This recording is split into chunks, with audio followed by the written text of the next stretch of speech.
Estamos llevando a cabo esta serie titulada Conociendo los tiempos del fin, donde estamos analizando profundamente en la Biblia realmente en qué nos encontramos y cómo podemos demostrar sin ningún lugar a dudas que realmente nos encontramos en la última generación. Y una de las cosas más importantes que tenemos que entender los cristianos es que es el tiempo de volverse a Dios. Es el tiempo de tomar en serio a Dios. La Biblia está llena de advertencias, como Mateo 7, en aquel día me dirán, Señor, Señor, hablamos lenguas, hasta demonios echamos, hicimos milagros, a muchos les hacíamos y se caían, etcétera, etcétera. Y les diré, nunca los conocí, porque nunca hicieron mi voluntad. Entonces, hacer la voluntad de Dios es creer que lo que la Biblia dice es verdad. Y si tú vienes a un estudio de francés, o a un estudio de hebreo, o de italiano, o vas a la escuela a estudiar geografía, imagínate que el maestro sepa que no llevaste tu libro de geografía, o tu libro de historia, o de civismo, o de todos los libros, ¿verdad? En mis tiempos que teníamos la mochila cargada como con 10 libros. Entonces no podía, nos sacaba de la clase el maestro en aquel tiempo. Entonces venía la Biblia, venía el domingo a la iglesia y no traer el libro. Pues ¿a qué vienes, no? Pues nomás vengo a oír, vengo a escuchar nada más. Pero cuando tienes la Biblia en tus rodillas y hablando el predicador, pero es que como están los versículos ahí en la pantalla, ¿para qué traigo ya la Biblia? Porque si no la aprendes a manejar, a ver el libro de Amós, me voy al índice, Amós página 1195, la busco rápidamente y me doy cuenta que comienzo a manejar mi Biblia y comienzo a descubrir dónde se encuentran en el Antiguo los Salmos, que está a la mitad de la Biblia, los Proverbios, el Apocalipsis, y no andas buscando Génesis en los Evangelios. Entonces, esta es la razón por la cual el cristianismo se encuentra como se encuentra.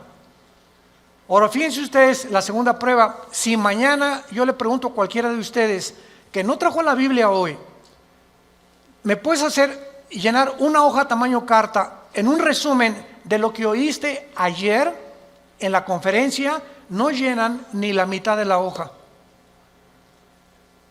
Porque es más difícil recordar que estar escribiendo o tomando notas o estar en contacto con la Biblia o con el libro de geografía o de historia o con la materia que tengas que escuchar.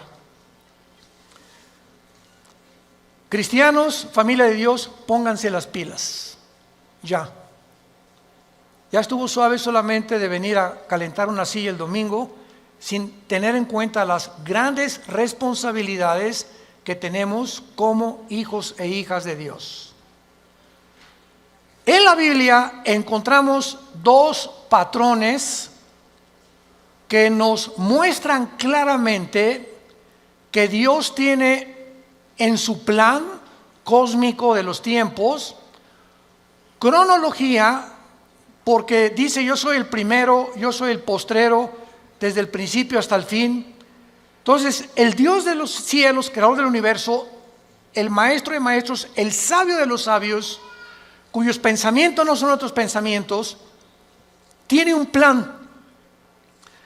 Y tiene un plan secreto.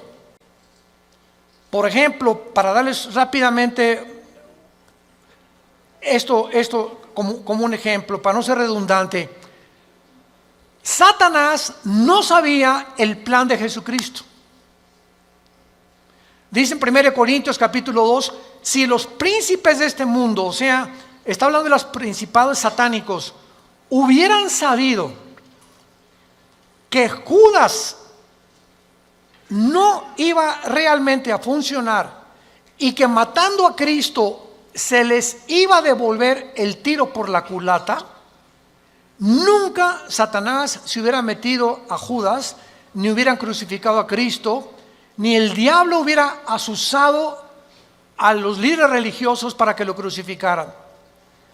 ¿Por qué? Porque aunque sabían que venía el hijo de David y que algún día vendría un Mesías, no se mencionaba que era el Hijo de Dios. No se mencionaba que era Dios en la carne, aunque de alguna forma Isaías capítulo 7, capítulo 9, nacerá de una virgen, etcétera, etcétera, pero todo estaba muy velado. Entonces, el diablo y los demonios, lo único que sabían era realmente que él era un enviado de Dios, claro, Jesucristo, pero no entendían claramente que en su muerte se encontraba el secreto de su derrota y menos en su resurrección. Y cuando Cristo resucita a los 3 días, qué susto se llevó Lucifer al darse cuenta que ahí fue exhibido, dice Colosenses 2, 14 en adelante, públicamente, como que Cristo venía a vencer y a decirnos que mayor es el que está entre nosotros que el que está en el mundo. Entonces, así la Biblia está llena de secretos y de piedras preciosas escondidas que Dios le quiere revelar a los cristianos, pero no a todos los cristianos. Oiga, ¿de qué está usted hablando? Que no todos somos iguales en cuanto a que somos hijos de Dios. Pero así como en los apóstoles encontramos en el cuadro de la última cena a uno nada más de los 12 apóstoles recargado en el pecho de Jesús, ¿quién era? El apóstol Juan. ¿Por qué solo a Juan se le retrata en el pecho de Jesús? Porque era el apóstol del amor, el apóstol que él escogió en lugar de los otros 11 estar más cerca de Jesús. Y ese lugar en el pecho de Jesús está vacante. Entonces hay cristianos que están más cerca de Jesús que otros. Son cristianos, pero como Pedro algún tiempo de su vida lo siguen de lejos. Nunca traen la Biblia. Llegan a un hospital a hablarle a una persona, a tu mamá, a tu madrina que se está muriendo, que tiene cáncer, y llega el doctor, ¿alguien puede leer un salmo en un velorio, en un entierro? Y los cristianos, piu, piu, piu. No abren ni el pico, nada absolutamente, porque no saben ni dónde se encuentran los salmos, ni qué pasaje leerle de la Biblia a un enfermo, o cómo guiarlos y decirles que necesitan el plan de salvación, recibir a Cristo. Entonces tú tienes que tener una Biblia en tu coche, otra en el baño, otra en tu oficina, en tu cuarto, en tu taller. Hay otras chiquitas que traen para cuando viajas en el avión, en el autobús, etcétera, etcétera. Tenemos que ser hombres y mujeres de la palabra de Dios. Y hasta que tú tomes esa decisión en tu vida, las cosas van a cambiar como no te imaginas. Porque serás fortalecido como un árbol plantado junto a corrientes de agua, que da su fruto a su tiempo, su hoja no cae, y todo lo que hagas, escúchame bien, todo lo que emprendas prosperará. Porque el fruto de nuestra prosperidad y nuestras bendiciones vienen de nuestro contacto con este libro.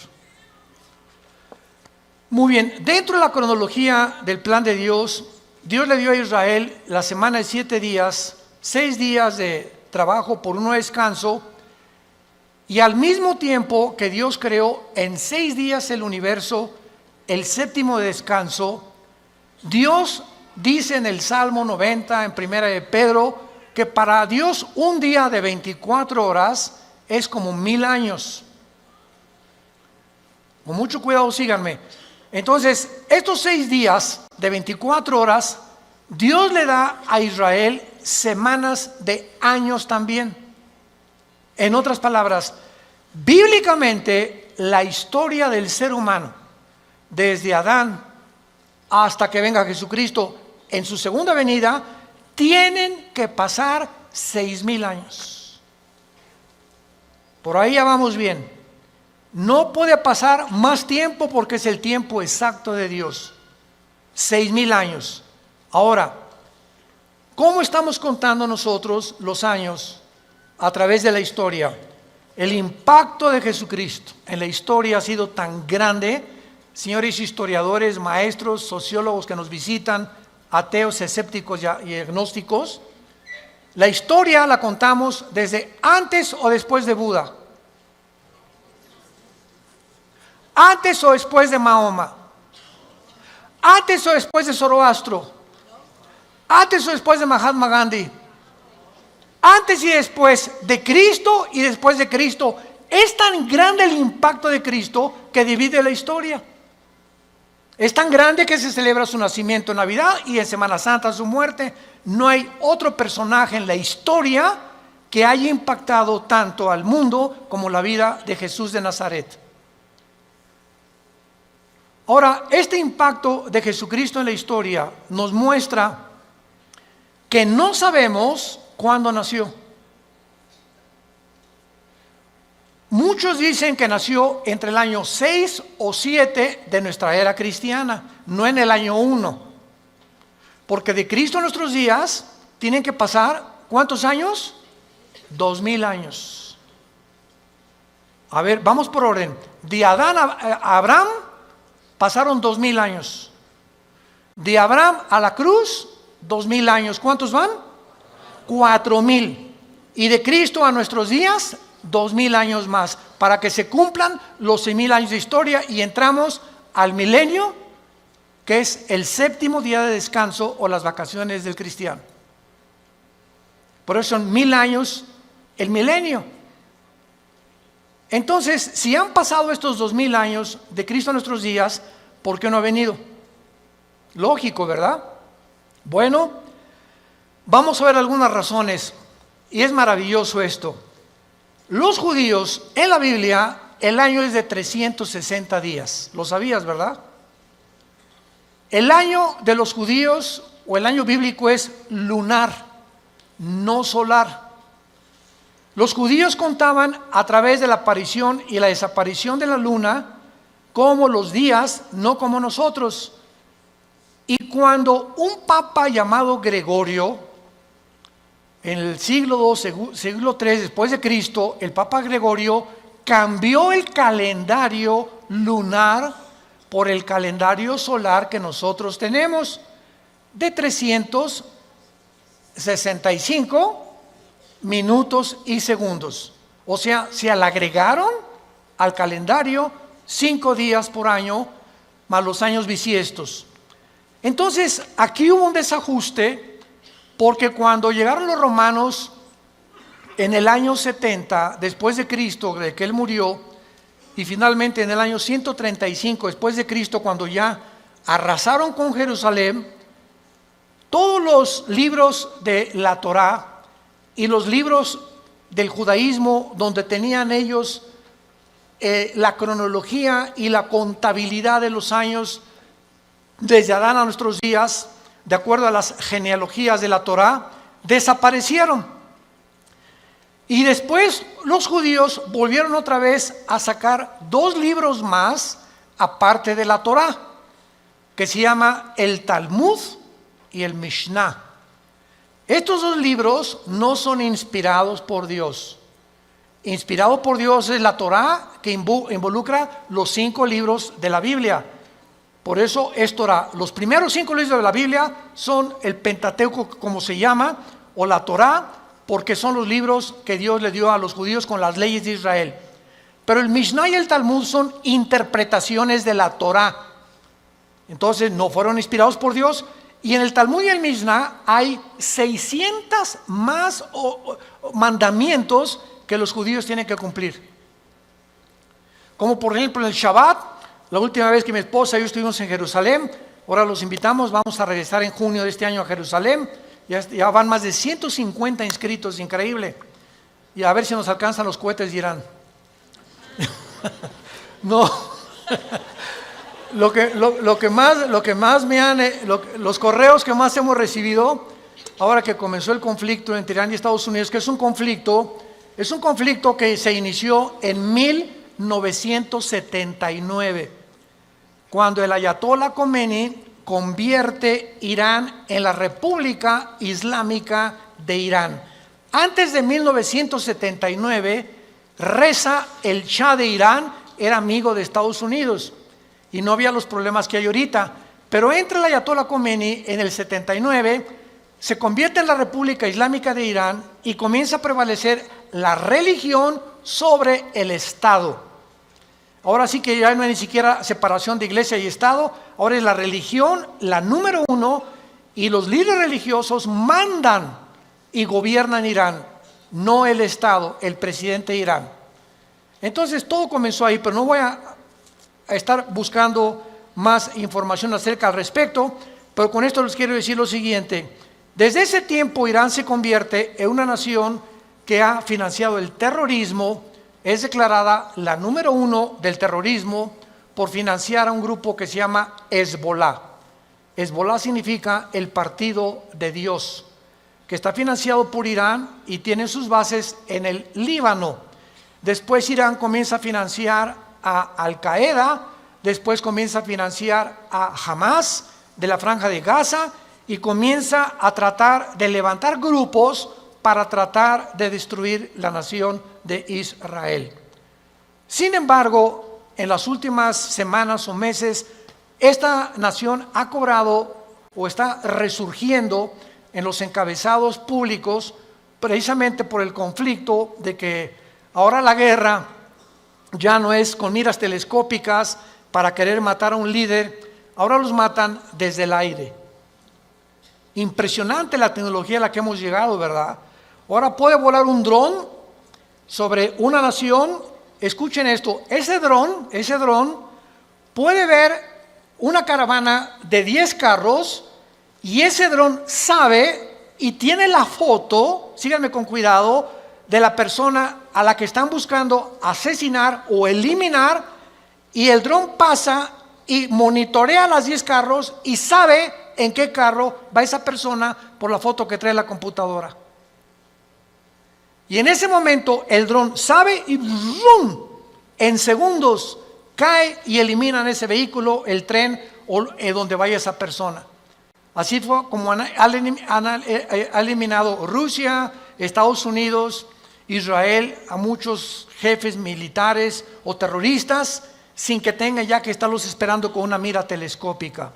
Ese es el avance impresionante en que los militares están tomando el mundo y ahora toda la guerra es desde el aire y desde el aire. Por eso dice la Biblia, y vi caer meteoros del cielo, decía Juan, que tal vez, ¿verdad?, son los drones que van a caer y que van a terminar con casi 2/3 partes de la humanidad antes de que Cristo regrese para establecer con nosotros el milenio.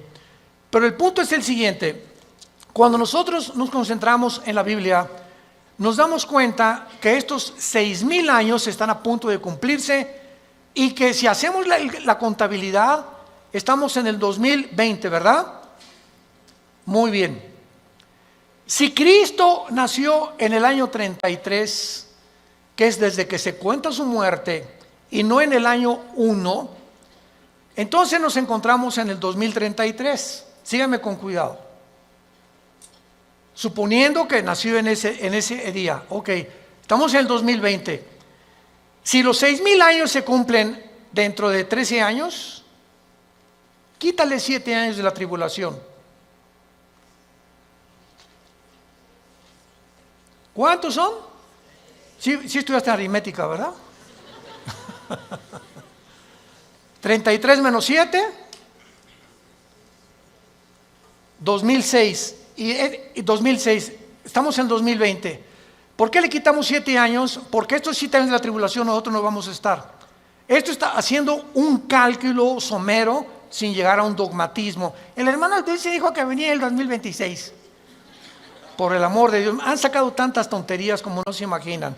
No estamos dando fechas ni mucho menos, porque el día y la hora nadie la sabe. Pero Jesús dijo que los tiempos los deberíamos de conocer, como lo vamos a ver. Vayamos a Mateo capítulo 24 en el Nuevo Testamento y vamos a partir de aquí para continuar con este estudio precioso de conociendo el tiempo en que nos encontramos. Si siguiéramos esta lógica del 2033 y en el 2006 antes viniera el arrebatamiento de la iglesia, estamos diciendo pues que nos quedarían 5 o 6 años, ¿verdad? Porque podía venir Cristo hoy en la noche o mañana o el 2021, el 22 o el 23, etcétera, etcétera. Pero esto desde la perspectiva somera de un análisis especulativo, lo aclaro, para que nos encontremos y podamos deducir que aunque no falten 5 o 6 años o 13 años, solo Dios lo sabe, repito, porque el calendario judío, ¿saben qué atraso tiene? Si tú le preguntas a un judío, la comparación del calendario judío con el calendario de nosotros es de 250 años. Ellos se encuentran en el año 250 antes que nosotros. Es más, aquí tengo ya la fecha, ¿verdad? En el 2019, ¿verdad? El año judío era de 5.800 aproximadamente. Entonces ahora ellos están más arriba o más abajo por los cálculos del Mishnah y de los libros que se perdieron, y el análisis y las genealogías no pudieron calcular exactamente. Y nosotros bíblicamente, hubo un obispo en Inglaterra llamado Busher, arzobispo Usher, que fue el que dijo que desde Adán hasta Cristo son 4.000 años. ¿Basado en qué? Basado en las genealogías que se encuentran en el capítulo 10 del Génesis. Ahí está la genealogía de las genes. Adán tuvo esto y esto y esto, y Isaac tuvo esto y esto y esto, y etcétera, etcétera. Lleven en todas las genealogías de donde descendemos todos. Y basado en esas genealogías, que hay un margen de error de algunos años, se calculó que de Adán a Cristo hay 4.000 años, y de Cristo a nuestros días llevamos 2.000 años. Pero no puede haber más de 25 o 30 años de margen de error. Entonces nos encontramos demasiado cerca, más cerca de lo que nos imaginamos. Ahora bien, otra cosa importante, antes de leer Mateo 24. El rapto de la iglesia, es increíble que haya personas que ya ni en el rapto crean. Yo he escuchado conferencias de personas que no creen ya ni en el rapto. Estamos en la apostasía. Están negando cosas superbíblicas. Si el rapto de la iglesia comienza con la firma del anticristo, autorizando la reconstrucción del templo judío, en el momento que el anticristo confirme Daniel 9, 24 al 27, especialmente el 27, y firme, los judíos tienen derecho a habitar en paz sin que nadie los moleste por 7 años, y pueden reconstruir su templo, ahí, ese día, ese minuto, esa hora, comienza los últimos 7 años que se conocen como el tiempo de angustia de Jacob, el día de la ira de Dios o de Jehová. Y el Nuevo Testamento, segunda de Tesalonicenses capítulo 2, 3 y 4, el día del Señor. El día del Señor no es el día del rapto, el día de Cristo es el día del rapto, el día del Señor es el tiempo de la tribulación, para que sepamos distinguirlo proféticamente a ustedes que les interesa el estudio de las profecías. Entonces, desde ese momento, muchos creen que al firmar el anticristo, el pacto, los cristianos desaparecemos y somos arrebatados. No es así. El rapto puede ser 1 año antes de que el anticristo confirme el pacto. ¿Me van siguiendo con mucho cuidado? El arrebatamiento puede ser 3 años antes de que el anticristo firme el pacto. O puede ser 1 semana y a la semana el anticristo confirme el pacto. Entonces no hay tiempo para poder establecer el rapto, ni el día ni la hora.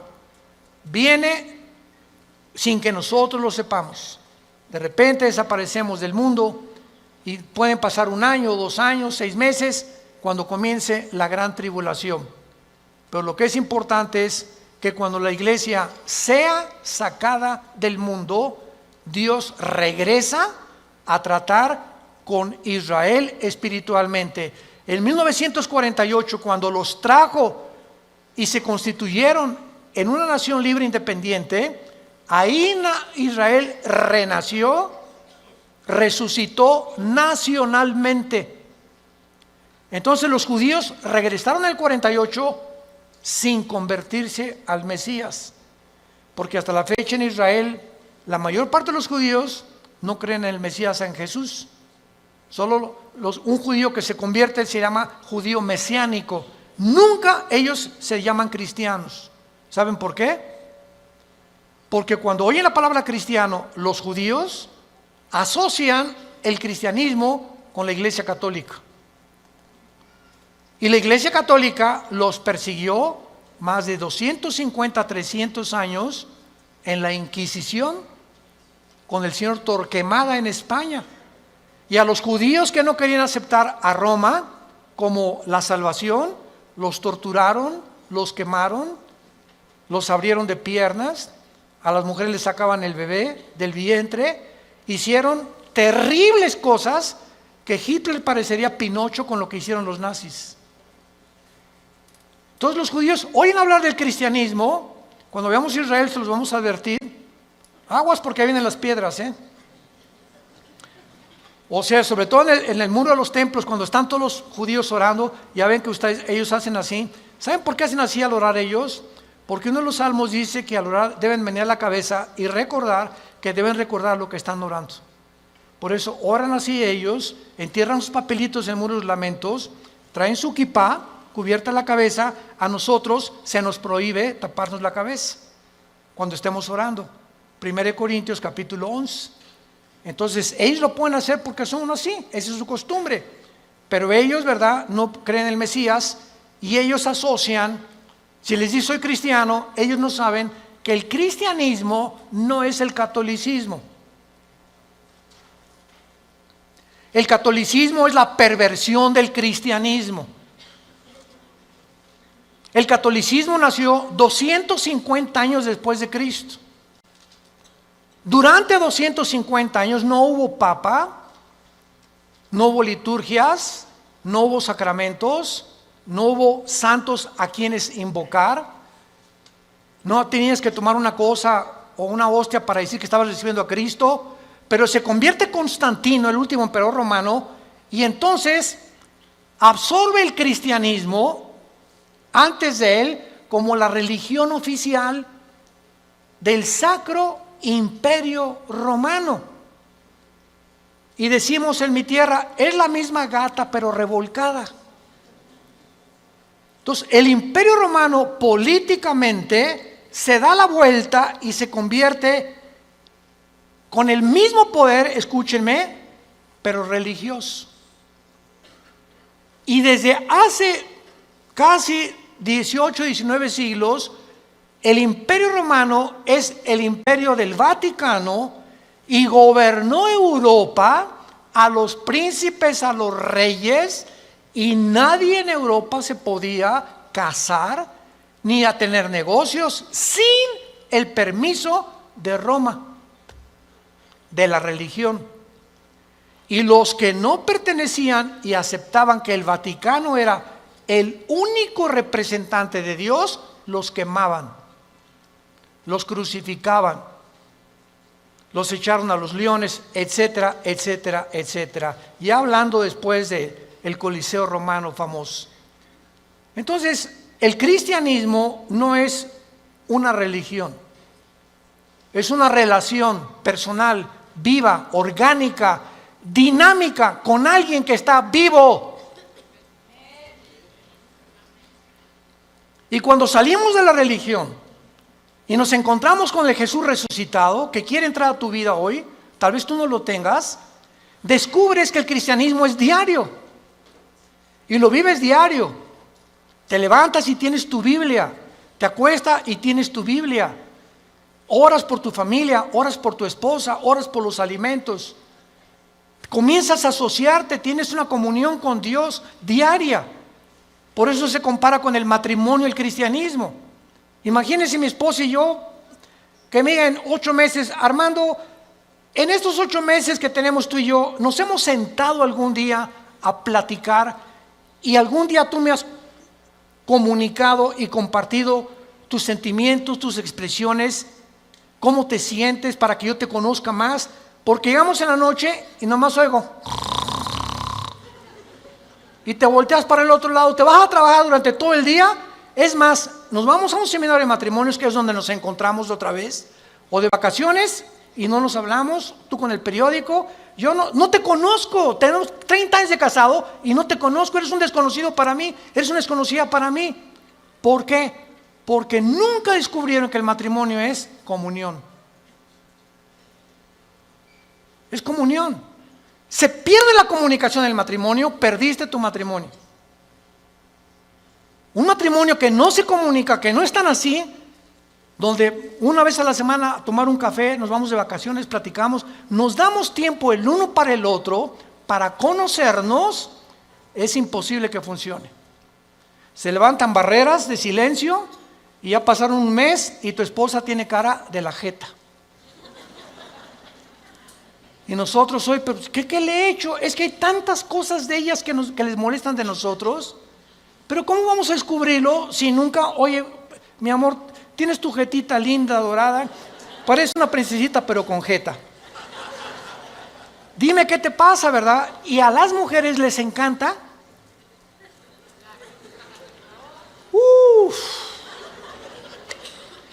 Porque no son como nosotros.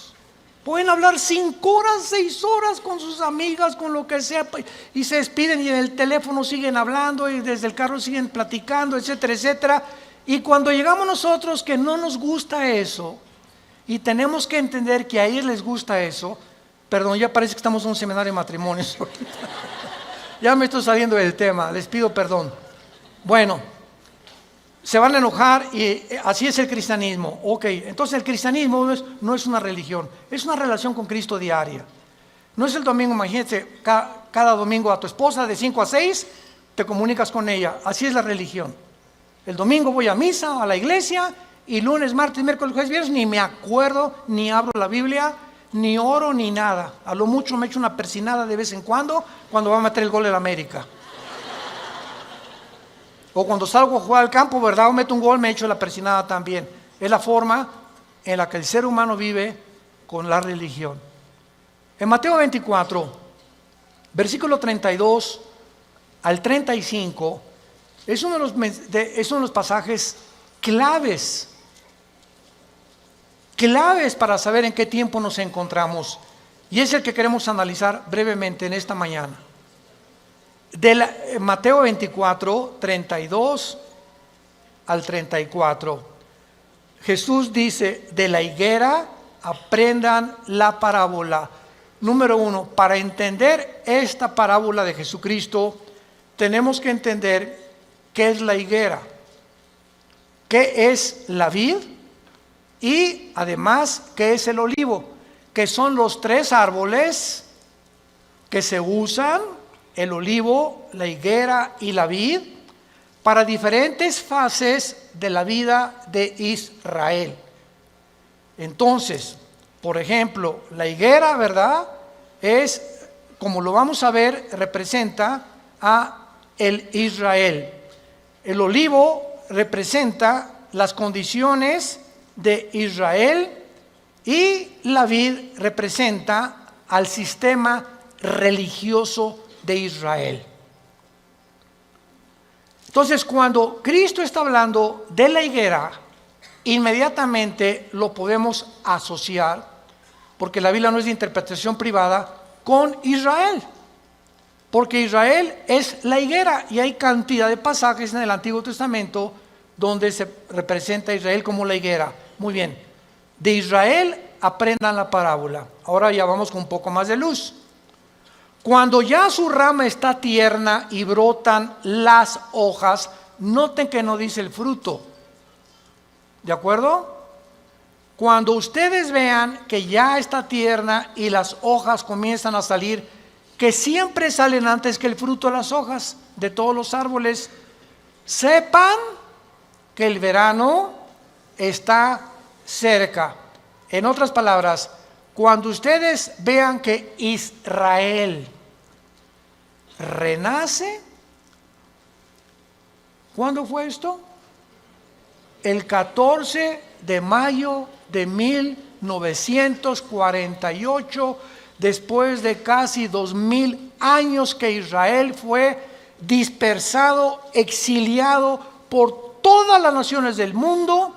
El milagro más grande de la historia es Israel, porque es la única nación en toda la historia que en un día se constituyó libre, soberano, estado independiente.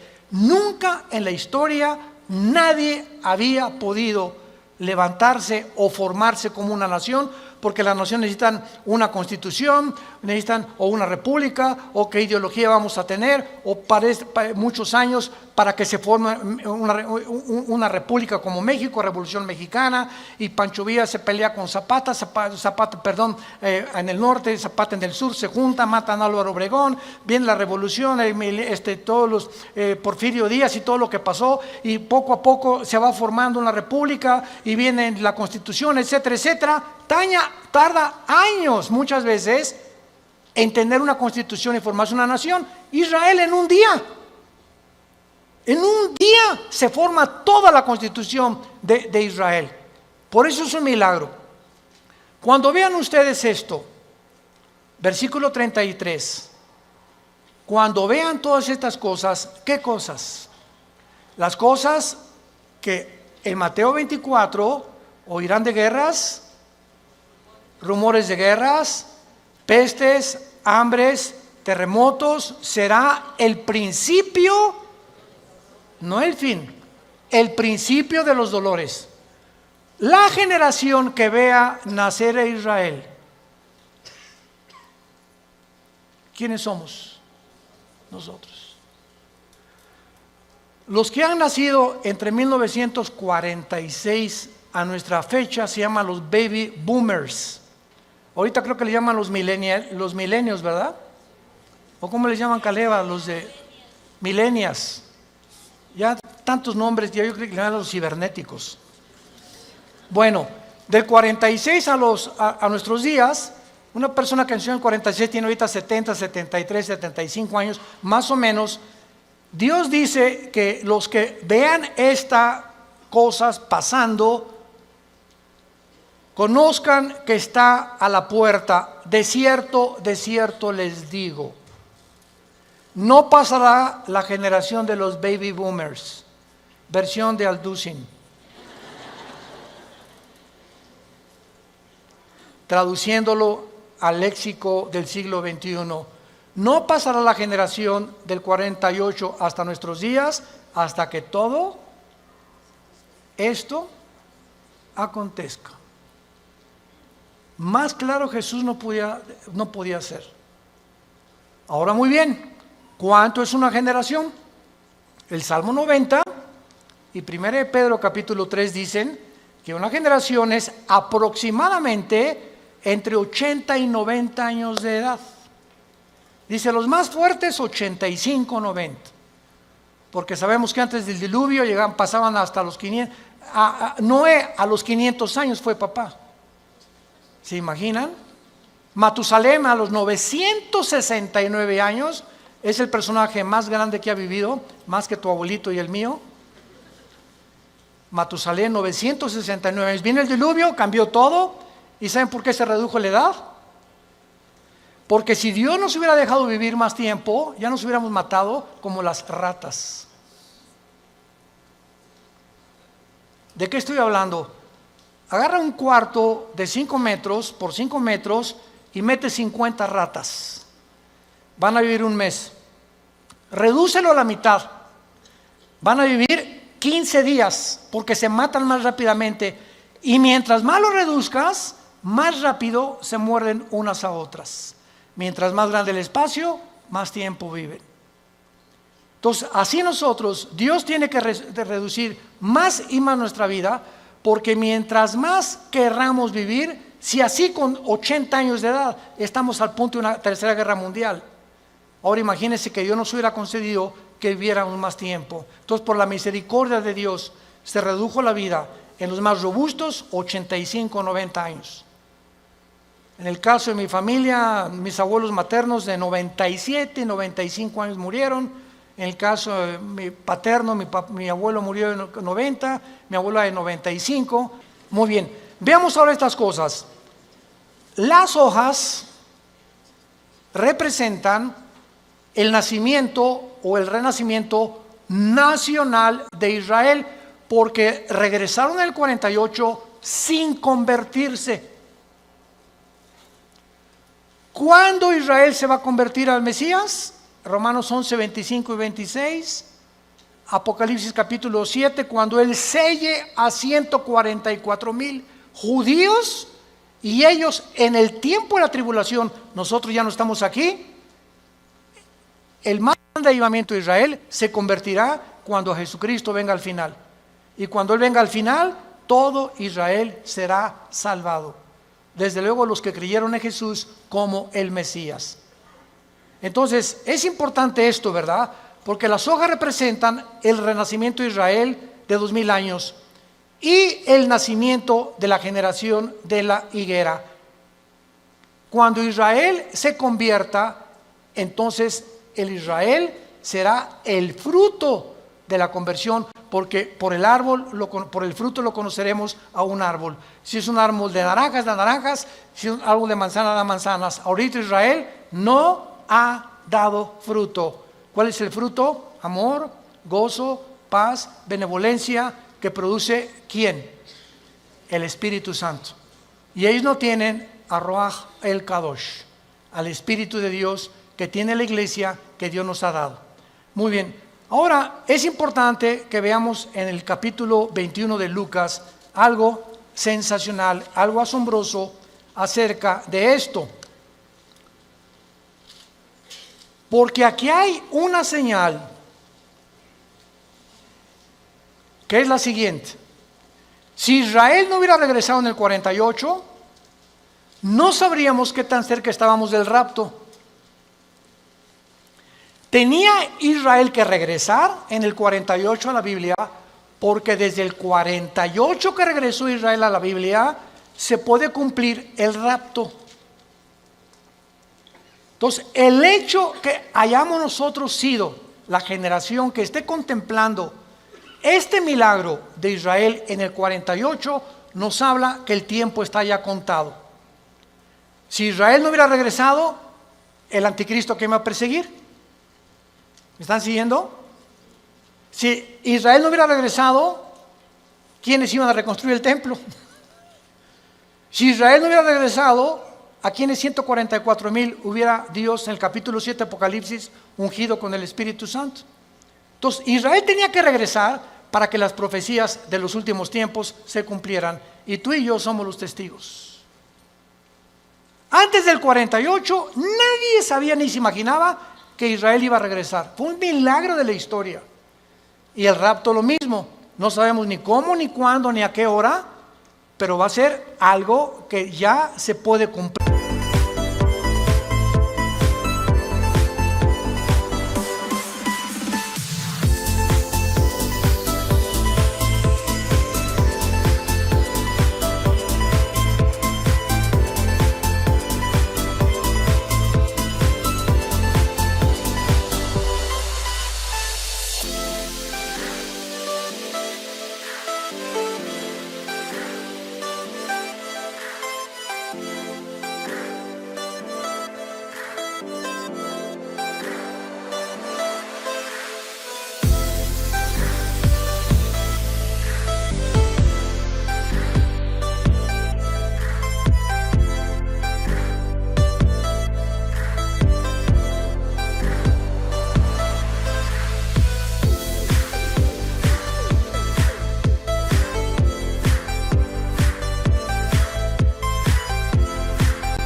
Porque Israel está en su tierra.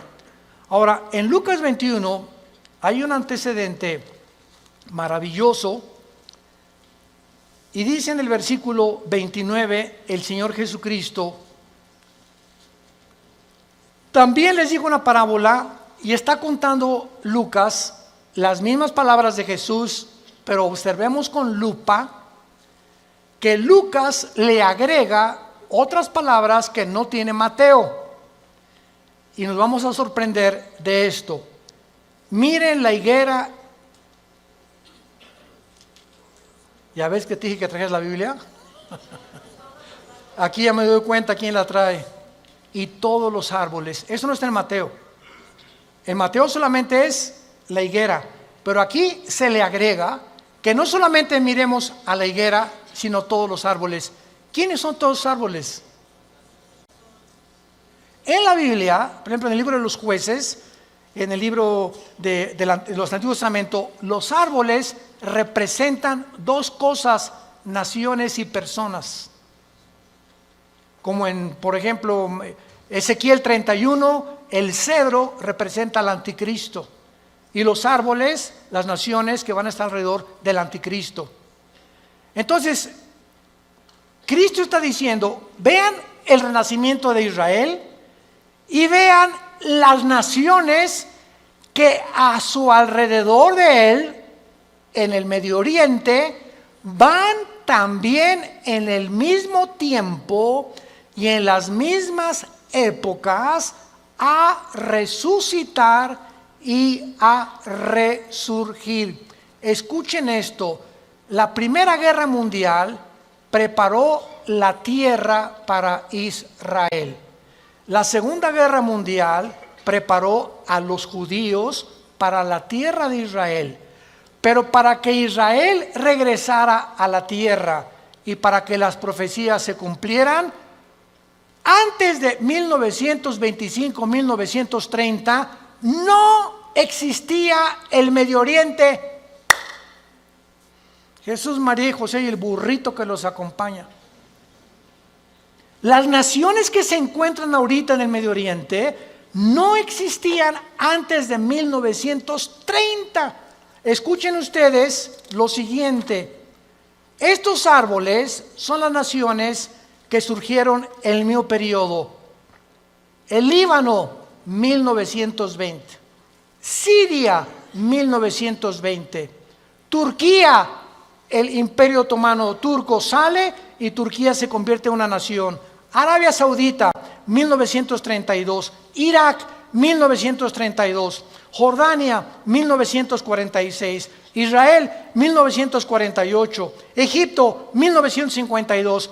Todas estas naciones necesitaban primero que Israel surgiera, porque Israel iba a ser el centro de las profecías para que se cumpliera la venida de Jesús.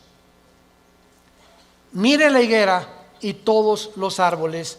No pasará esta generación hasta que todo esto suceda.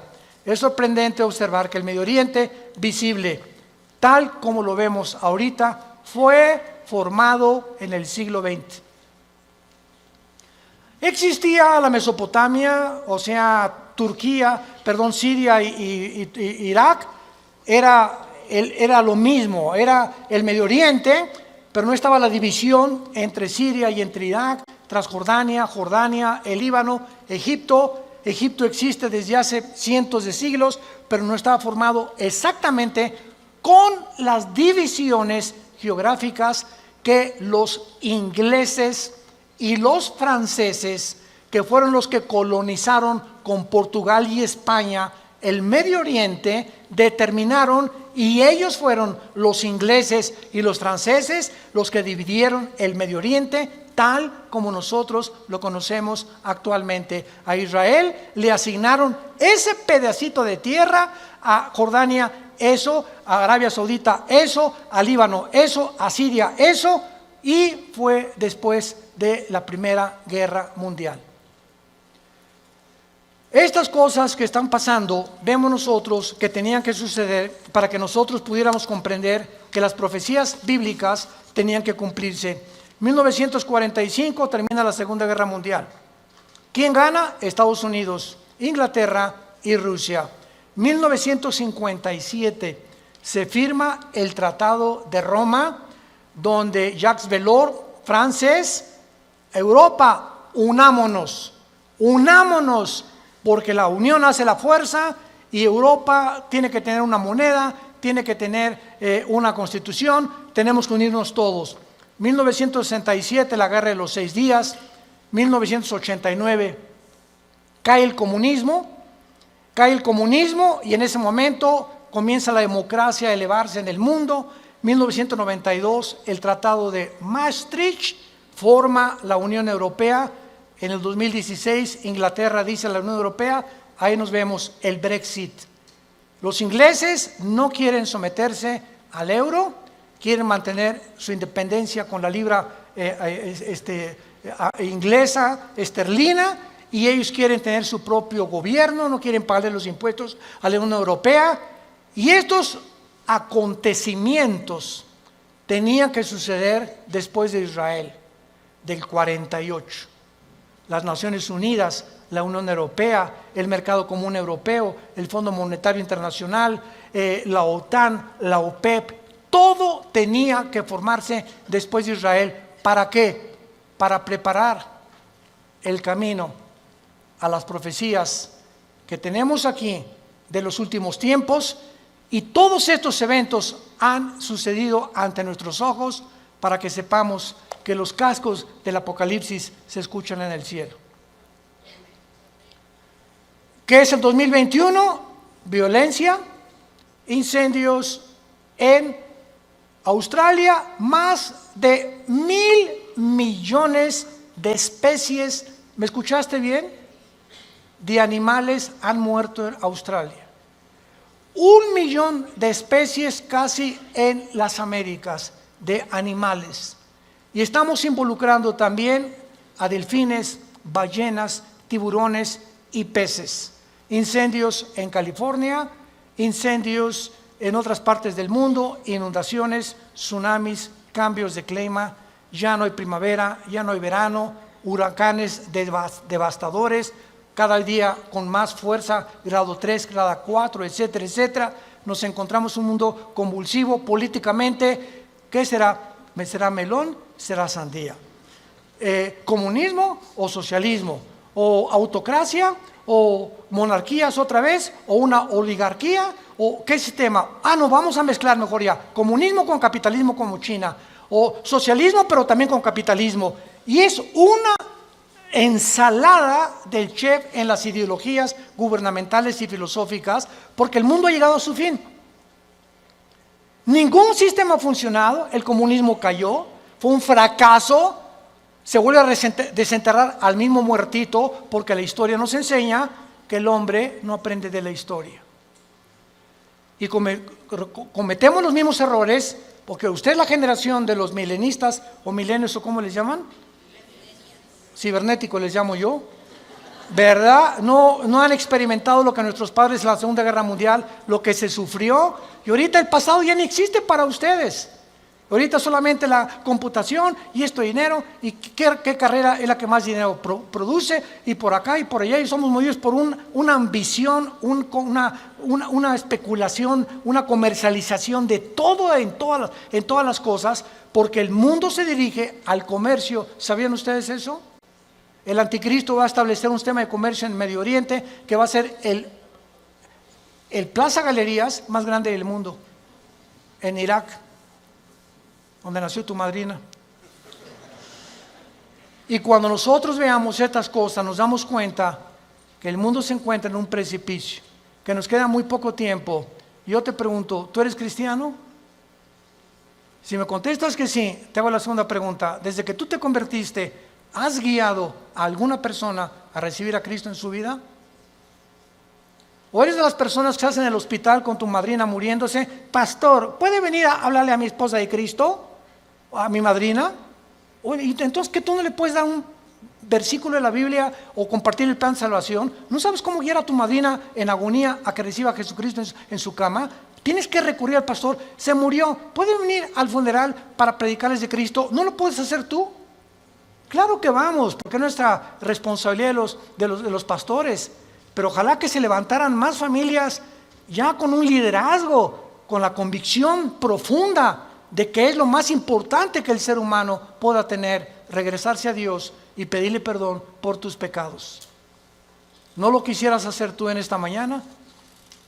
¿No quisieras tú considerar ante los acontecimientos que nos rodean que verdaderamente necesitas a Dios, que tú no puedes ya seguir jugando a la matatena con el cristianismo, ni creyendo o engañándote, que es peor. Porque una persona engañada no sabe que está engañada porque está engañada. Entonces, para que alguien sepa que está engañado, tiene Dios con la Biblia que decirle: estás mal. Tú crees que eres, pero no eres más que un pobre, desventurado, miserable y desnudo pecador que tiene necesidad. Que unja tus ojos con colirio, como la iglesia de la Odisea en Apocalipsis capítulo 3, y que tengas una relación conmigo todos los días. Que te levantes en la mañana y lo primero que hagas: mi alma tiene sed de Dios. Como el siervo clama por las aguas, mi alma tiene sed de Dios. ¿Hay esa pasión por Dios en tu vida? ¿Buscas a Dios con todo tu corazón? ¿Vienes al domingo y ya traes tu Biblia? ¿Ya te cayó el 20? ¿Realmente estás convencido que esto es lo que realmente Dios quiere para tu vida? Despiértense, porque el día está amaneciendo y tenemos que recurrir a las promesas de Dios para saber que no todo el que me dice Señor, Señor, sino el que hizo mi voluntad. Te damos gracias, Padre, en esta mañana por tu palabra. Vida Nueva para el Mundo y Dr. Armando Alducin Ministries presentaron El Poder de la Palabra de Dios.